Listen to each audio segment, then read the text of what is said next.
Friends, welcome to Unacademy political science. मैं नीरज पारिक स्वागत करता हूं आपका इंडिया के नंबर 1 एजुकेशन प्लेटफॉर्म पे।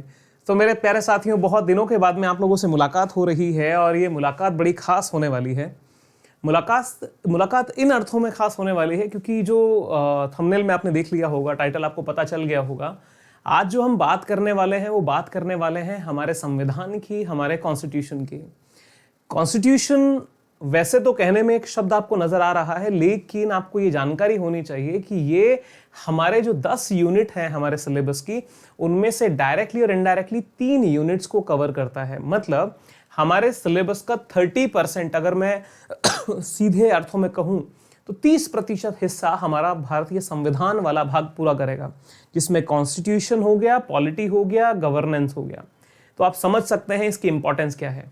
और भारतीय संविधान दिखने में वैसे लगता है यार बहुत सरल है, लेकिन जब इसकी गहनता में, इसकी गहराई में हम जाते हैं तो इसकी कॉम्प्लिकेशंस, इसकी बारीकियां, इसकी जो एक बोलते हैं ना कि इंटरप्रिटेशन बड़ा गंभीर और गहरा हो जाता है। तो क्या ऐसा हो कि उसको आसान बना दिया जाए? तो उसी काम को आसान करने के लिए मैं आप लोगों के साथ में जुड़ चुका हूं। आपके मन में एक छोटा सा सवाल होगा कि सर बहुत दिनों बाद आपसे मुलाकात हो रही है। प्यारे मित्रों, मैं आप लोगों को सूचित ये करना चाहता हूं कि मेरा स्वास्थ्य पिछले कुछ दिनों से लगातार ठीक नहीं चल रहा था। अभी कुछ इंप्रूवमेंट हुआ, बीच में फिर तबीयत बिगड़ी, बट अभी आप लोगों की बेस्ट विशेस से मेरी तबीयत काफ़ी हद तक ठीक हो चुकी है। और अब आप लोगों के लिए मेरा विचार है कि इस चैनल पर भी, जो कि हमने शुरुआत एक बहुत अच्छे तरीके से आपके साथ में की थी और कुछ एक दो टॉपिक्स भी आपको पढ़ाए थे, लेकिन अब विचार ये है कि आपके साथ में लगातार, चाहे वो लाइव सेशन के माध्यम से हो, वो चाहे रिकॉर्डेड सेशन के माध्यम से हो, आप तक मैं पहुंच पाऊँ। बिकॉज राज कपूर साहब की एक लाइन बड़ी फेमस है, शो मस्ट गो ऑन। तो लाइव आए, रिकॉर्डेड में आए, आपके साथ में किसी भी रूप में आऊँ, बट मैं आपके सामने प्रेजेंट होऊंगा। सो जो भी हमारे साथी साथ में जुड़ चुके हैं, मेरा निवेदन ये है कि एक बार शेयर कर दें। शेयर करने के साथ साथ में वीडियो को लाइक भी कर दें, कि जिससे सभी लोगों तक ये मैसेज पहुंच पाए कि क्लास स्टार्ट हो चुकी है। So good morning all of you, very good morning. आप सभी लोग हमारे साथ में हैं और उसी खुशी के साथ में हम इस कक्षा को शुरू भी करेंगे। मैं आज डे 1 है तो कुछ एक्स्ट्रा बात भी आप लोगों के साथ में करूंगा। तो प्यारे साथियों, पहले तो सबसे पहले हमारा विषय जो है वो है इंडियन कॉन्स्टिट्यूशन, मतलब भारतीय संविधान। ध्यान से एक एक चीज को देखिएगा।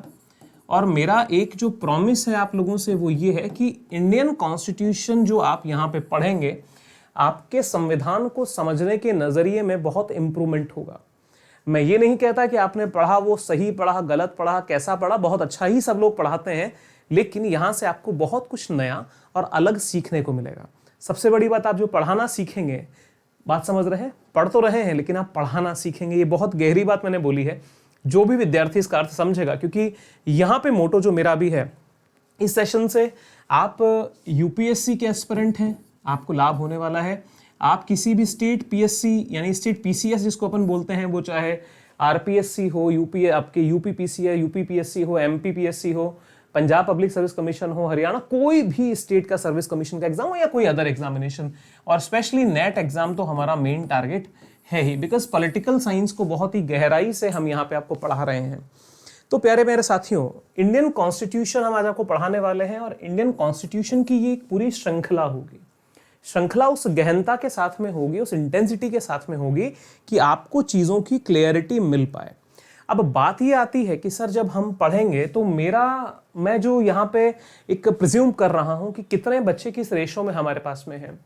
तो अगर मैं अनुमान करूं कि 100 अगर स्टूडेंट हैं तो 50% जो बच्चे मुझे देख रहे होंगे और 50% यहाँ। अब बोलेंगे सर ये क्या डिवाइडेशन है? मैं मानता हूं 50% बच्चे हिंदी मीडियम के होंगे और 50% बच्चे इंग्लिश मीडियम के होंगे।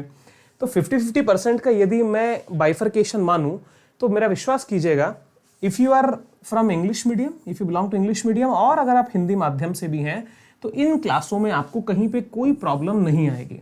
ठीक है, explanation part would be in both languages, Hindi as well as English, और जो डिटेल में यहाँ पे बोर्ड पे आपके सामने करूंगा वो तो आपके सामने रहने ही वाला है। अब बात ये आती है कि सर हमारे को ये सेशन यूजफुल कैसे होगा? यूजफुल इन अर्थों में होगा और क्या आपको करना पड़ेगा, बिकॉज ये सारी बातें हम शुरुआत में कर रहे हैं। और अगर आप मान लीजिए कि डे 1 हमारे साथ में है और कुछ लोग ऑफलाइन भी इसको देख रहे होंगे, तो उनसे निवेदन मेरा यही रहेगा कि प्लीज़ सीरीज़ को स्किप मत कीजिएगा, ठीक है ना। मतलब सेशन 1, सेशन 2, सेशन 3 पूरा एक बार आप देखिएगा। मेरा विश्वास करना, आप कोई भी एग्जाम दे लीजिएगा, कॉन्स्टिट्यूशन आपके बहुत अच्छे से समझ में आ जाएगा। हो सकता है 1-2 दिन आपको एक्स्ट्रा लगे चीज़ों को पिक करने में, क्योंकि मेरा जो तरीका है उसके साथ में आपको एक्लेमेटाइज आप हो जाएंगे, मेरा विश्वास है। अब आपके सामने क्या होने वाला है इस क्लास में? पहली बात, नो पीपीटी, मतलब जहां पे मेरे को बहुत ज्यादा रिक्वायर्ड होगा मैं वहीं पे पावरपॉइंट प्रेजेंटेशन आपको मैं दूंगा। मैं बाकी मेनली सारा बोर्ड वर्क होगा कि आपको ये लगे कि आज भी हम ऑफलाइन वाली क्लास में बैठ करके ही पढ़ रहे हैं। वही रुचि, वही गहनता, वही इंटेंसिटी आप फील कर पाएंगे। अब मेरे प्यारे साथियों ध्यान से आप देखें, आपको यहां पे क्या करना है, आपको एक पेपर बोले तो नोटबुक, और नोटबुक के साथ में एक पेन अपने हाथ में जरूर रखना है। ये बात मैं क्यों बोल रहा हूं? ये बात मैं इसलिए बोल रहा हूं क्योंकि आपको साथ साथ में मेरे साथ में यहाँ पे नोट्स बनाते हुए चलना है। नोट्स बनाएंगे तो बहुत काम आप लोगों के आने वाले हैं। चलिए, ये तो हुई हमारी साधारण सी बात, क्लास की भूमिका मैंने आपको बता दी है। तो यहाँ पे तो हम हेल्प करने ही वाले हैं। बाकी सारे काफी बच्चे हमारे साथ जुड़ चुके हैं। आप एक बार शेयरिंग का राउंड प्लीज एक बार आप जरूर लगा दें कि और बच्चे हमारे साथ में लाइव आ सकें।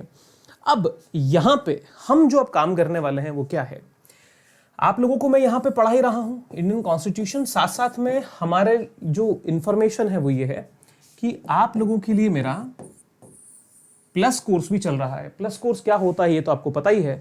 अगर आप मेरे साथ में प्लस कोर्स में जुड़ना चाहते हैं, पारिक 10 मेरा रेफरल कोड है, और मेरे रेफरल कोड में आप उसी कंडीशन में प्लीज ज्वाइन कीजिएगा कि आप इंटेंसिव और लॉन्ग टर्म प्रिपरेशन के लिए रेडी हो। शॉर्टकट मुझे नहीं आता, शॉर्ट एंड स्वीट क्या होता है मैं जानता नहीं। लॉन्ग टर्म, लॉन्ग टेन्योर की तैयारी है। मेरा जो बैच चल रहा है अभी वो जून 2021 को टारगेट करके चल रहा है। वहां पे मैं अभी थ्योरी पढ़ा रहा हूं, ठीक है जी। और नेक्स्ट कोर्स मेरा 24 नवंबर से नया कोर्स आप लोगों के सामने आ जाएगा। तो अगर आप ज्वाइन करें तो 12 महीना या 24 महीने के सेगमेंट में ही ज्वाइन कीजिएगा। रेफरल कोड आपको यूज करना है Pareek 10, that will give you 10% extra off in that. So kindly take the screenshot of that. And academy का सब्सक्रिप्शन ऑल टाइम बेस्ट है इस पेंडेमिक सिचुएशन में। Best quality education we are delivering to you my dear friends. अब बात शुरुआत करते हैं संविधान को समझने की। आज डे 1 था, इसलिए हमने थोड़ा सा एक भूमिका में हमारा कुछ समय गया है। चलिए देखिए, हम आ चुके हैं कि सर अब टॉपिक को शुरू किया जाए। प्यारे साथियों, भारतीय संविधान को समझना जितना मुश्किल है उतना ही आसान भी है। और इसको अगर मैं वॉइस वर्सा कहूं तो यह भी कह सकता हूं कि जितना आसान है उतना मुश्किल भी है। वो निर्भर करता है कि आपको समझाने वाला जो व्यक्ति है, जो आपको उसकी अंडरस्टैंडिंग को डेवलप कर रहा है, वो किस तरीके से उसको आपके सामने प्रेजेंट करेगा। तो मेरा विश्वास कीजिएगा, जो ऑल टाइम बेस्ट मेथड है मेरा पढ़ाने का, जिसमें आप सभी का बहुत प्यार मुझे मिलता है, मैं वही आपको यहां पे डिलीवर करने की कोशिश करूंगा। मेरे प्यारे मित्रों, हमारा जो कॉन्स्टिट्यूशन है इसकी सबसे बेसिक बातों को हमें जान लेना है। अब आप कहेंगे सर कि बेसिक बातें इन द सेंस क्या? बेसिक बातें मतलब मैं थोड़ा सा रिवर्स गियर में चलूंगा। आपको ये पता है कि हमारे कॉन्स्टिट्यूशन के 22 पार्ट हैं, 22 भाग हैं, और 22 भागों में 395 आर्टिकल दिए हुए हैं। मतलब हमारे कॉन्स्टिट्यूशन के टोटल पार्ट हो गए 22, और उनमें से टोटल आर्टिकल हो गए हमारे 395। कुल अनुच्छेदों की संख्या 395 है। अब अपने आप में यही एक सवालिया बहुत बड़ा प्रश्नवाचक चिन्ह यहां लग जाता है, क्वेश्चन मार्क लग जाता है कि सर कई जगह हम पढ़ते हैं कि कुल अनुच्छेदों की संख्या 450 के ऊपर है, कोई कोई संख्या बताता है। मेरे प्यारे मित्रों, ध्यान रखिएगा, कितने भी अमेंडमेंट हुए हों, कितने भी संशोधन हमारे संविधान में हुए हों, अनुच्छेदों की संख्या जो आपको समझनी है, जो दिमाग में रखनी है, वो ये है कि वर्तमान में भारतीय संविधान में, इंडियन कॉन्स्टिट्यूशन में टोटल आर्टिकल्स हैं 395। ये 100% करेक्ट होगा।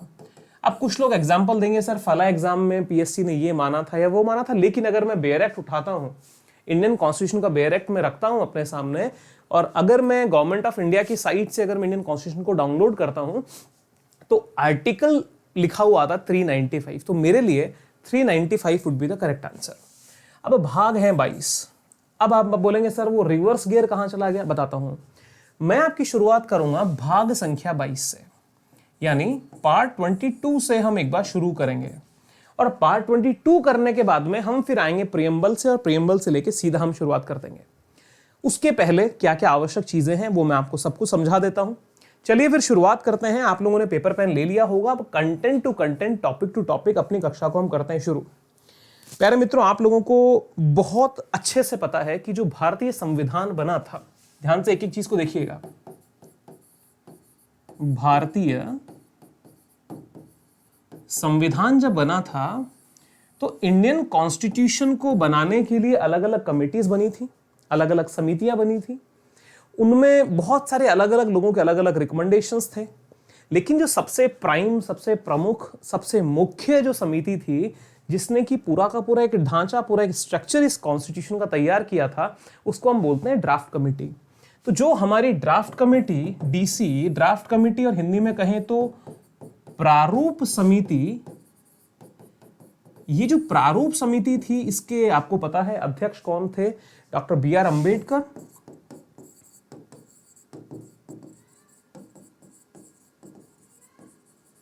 Doctor B R. अंबेडकर इस प्रारूप समिति या ड्राफ्टिंग कमेटी के चेयरमैन थे।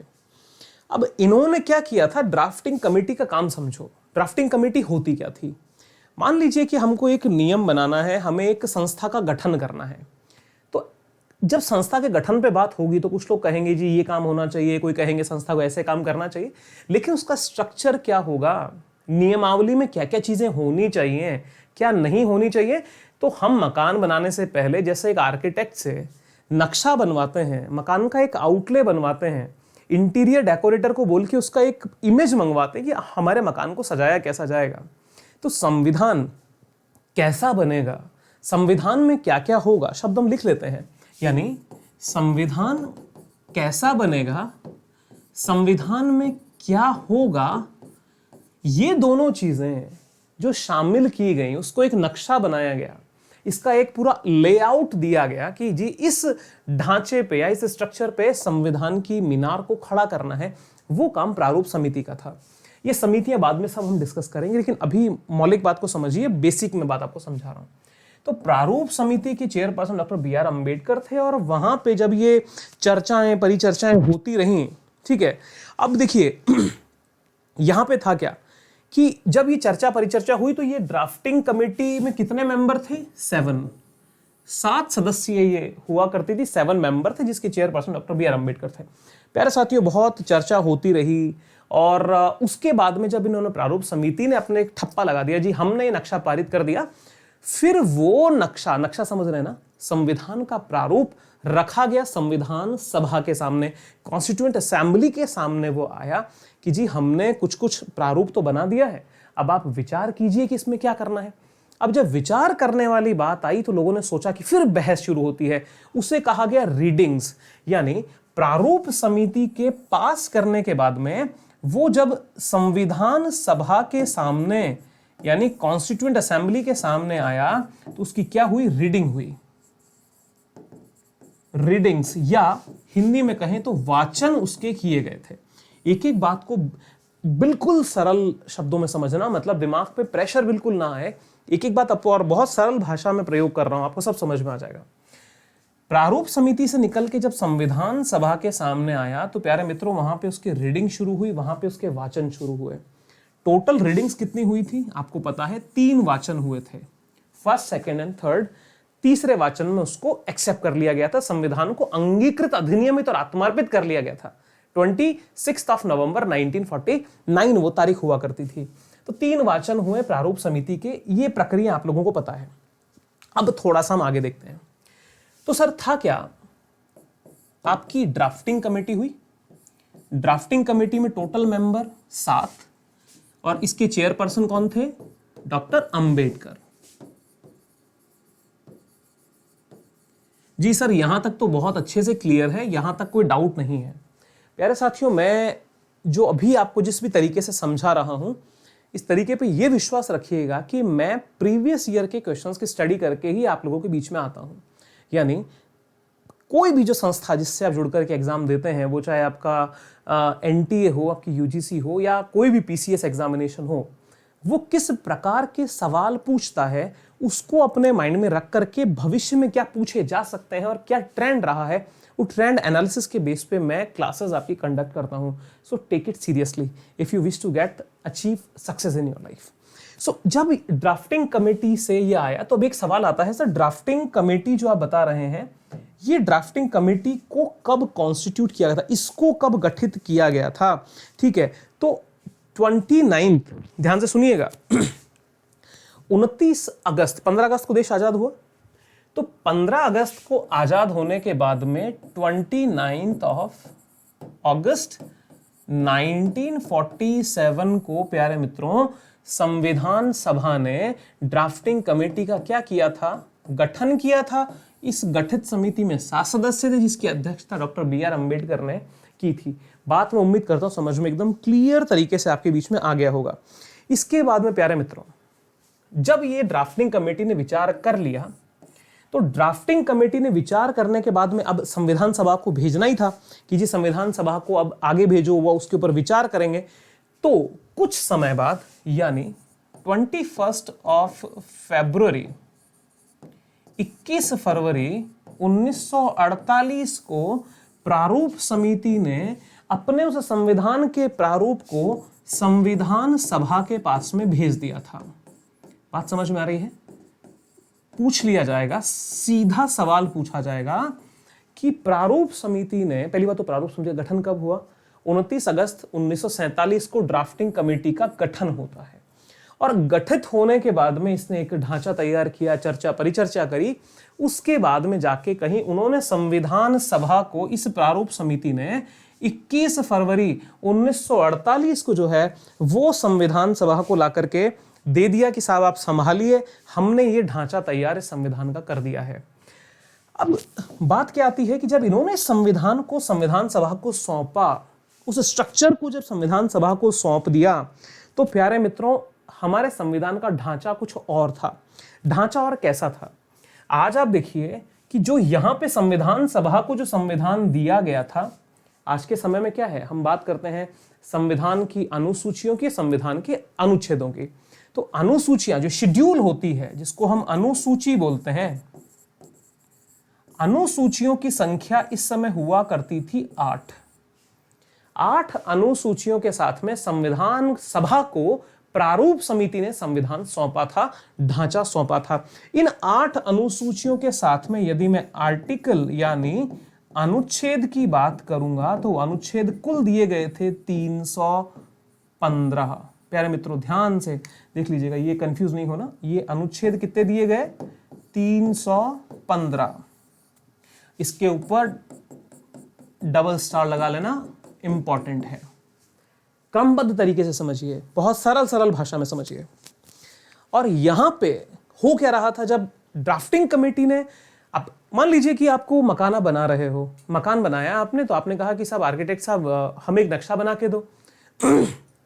सपोज कीजिए उन्होंने नक्शा बना के दिया, उस नक्शे में उन्होंने 2 कमरे दे दिए, एक हॉल दे दिया, किचन दे दिया। आपने बोला कि सर अब आपकी वो फाइनल तो नहीं है ना, आपको उसमें एडिट करना है, उसमें क्या अमेंड करना है, उसमें क्या परिवर्तन चाहते हो, क्या सुधार चाहते हो, उसके बेस पे आप क्या बोलोगे कि आर्किटेक्ट साहब मुझे ना कमरे में छोटे से बदलाव करने हैं, ये कमरा थोड़ा छोटा कर दो, ये कमरा थोड़ा बड़ा कर दो, हम ना सीढ़ी इस तरफ नहीं हम इस तरफ से लगाएंगे। बात समझ रहे हैं? एक आधार तो हो, उस आधार के ऊपर चर्चा होनी थी। तो भारतीय संविधान सभा के पास में 21 फरवरी 1948 को प्रारूप समिति द्वारा जो संविधान का प्रारूप इन्हें प्राप्त हुआ था, उसमें टोटल शेड्यूल कितनी थी? 8 और आर्टिकल कितने थे? 315। बात समझ में आ गई? शेड्यूल 8 थे और अनुच्छेद यहां पे 315 दिए गए। प्यारे मित्रों उसके बाद में यहां तक की बात एकदम सरल है। अब गेंद किसके पाले में आ गई? अब गेंद पाले में आ गई संविधान सभा के। तो इसका एक बार मैं चाहता हूं प्रीवियस, यहां से आप एक बार इसका स्क्रीनशॉट ले लें, ये विंडो एकदम क्लियर है। इसके बाद में इसका स्क्रीनशॉट भी आप लें। नेक्स्ट, ये बहुत इंपॉर्टेंट है, पूरा का पूरा मतलब फ्लो चार्ट के ऊपर मैं चीजों को क्लियर कर रहा हूं और इसी पैटर्न के ऊपर मैं आपको पढ़ाने वाला हूं। आप एकदम निष्फिक्र होकर के, बेफिक्र होकर के बस पढ़ते जाइए, ठीक है। और अब चलते हैं थोड़ी सी बात आगे। यहां तक हम आ गए, संविधान सभा अनुसूचियां 8 अनुसूचियां दी थी और अनुच्छेद 315 हमारे संविधान सभा को दे दिए थे। अब साहब बात क्या होती है? बात होती है ये कि बात अब कहां आई? ये बात आई सीए के पास में। सीए बोले तो कॉन्स्टिट्यूएंट असेंबली, संविधान सभा। अब जब संविधान सभा के पास में किस तारीख को आया था? 21 फरवरी 1948 को। कोई डाउट नहीं है। सवाल एक और बन सकता है, ध्यान से सुने। ड्राफ्टिंग कमेटी ने कितने दिन इस पे विचार किया? तो आप छोटा सा अपना होमवर्क ले लो और 29 अगस्त 1947 से 21 फरवरी 1948 की अवधि तलाश लीजिएगा। उसको दिनों में भी काउंट कर लेना और उसको महीनों में भी काउंट कर लेना, कितने दिन कितने महीने तक ड्राफ्टिंग कमेटी ने इस पे विचार किया। क्योंकि देखो, सवाल पूछने वाला तो कहीं से भी सवाल पूछ लेगा। हमें इस काबिल बन जाना है कि जो पढ़ते जाएं उसमें ये अनुभव हम बनाते जाएं कि अगर मैं एग्जामिनर होता तो सवाल क्या बनाता। तो यहां का अंतर देख लीजिएगा, ये एक सवाल इंपॉर्टेंट बन सकता है। अब देखें साहब, कॉन्स्टिट्यूएंट असेंबली के पास में 21 फरवरी 1948 को संविधान का प्रारूप जो था उनके पास में आ गया था। अब हमने क्या बोला? संविधान के पास आते ही संविधान सभा में क्या होगा? विचार होगा। उसकी रीडिंग्स हुई थी। क्या हुआ था? रीडिंग्स, या हिंदी में कहें तो वाचन। टोटल वाचन कितने हुए थे? टोटल वाचन किए गए थे मित्रों 3। चलिए हम बात करते हैं तीनों वाचन कब कब, किस किस प्रारूप में, किस तरीके से हुए थे। तो सबसे पहले लेते हैं फर्स्ट रीडिंग।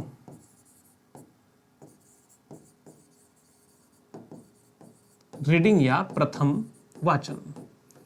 प्रथम वाचन में संविधान सभा के समक्ष पेश किया गया, जिसमें 8 अनुसूचियां थी और 315 अनुच्छेद थे। ये जब प्रक्रिया शुरू हुई 21 फरवरी को, जब मान लीजिए यहां पे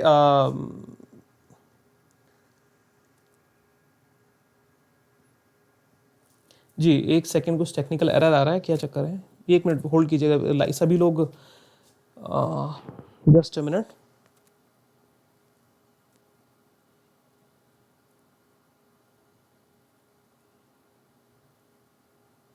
देखें तो